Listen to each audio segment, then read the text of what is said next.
Has the value of your home dropped since you bought it? Do you owe more than it is worth?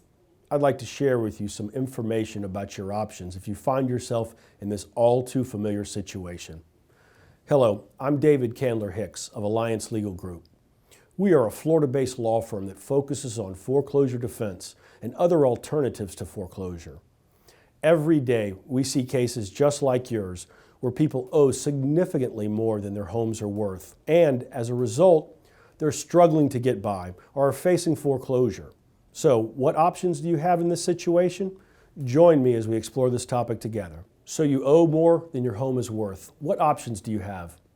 Many people believe that they should be entitled to a principal reduction from the bank. After all, it's not their fault that the property values dropped, and the banks, as professionals, should have known better. Unfortunately, while there's a certain allure to this argument, principal reductions are actually fairly rare. Though not impossible, banks are obviously reluctant to write off large sums of money if they can avoid doing so. So most loan modifications involve reducing interest rates, lowering monthly payments, and often extending the terms of the loan.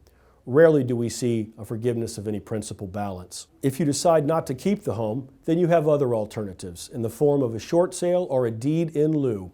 In a short sale, the bank agrees to allow you to sell the property to a third-party purchaser for less than the total amount that is owed on the mortgage.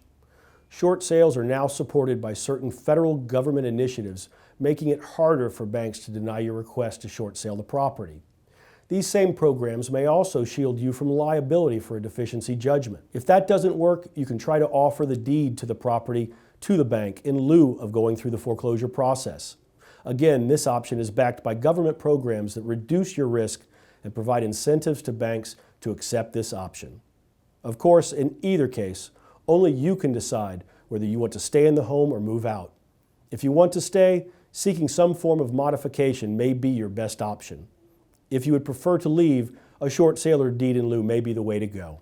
Of course, there are many options depending on the circumstances of your case, and only by discussing your case with an experienced foreclosure defense attorney can you come up with the best course of action for your particular situation. I'm David Candler Hicks with Alliance Legal Group. Thank you for watching.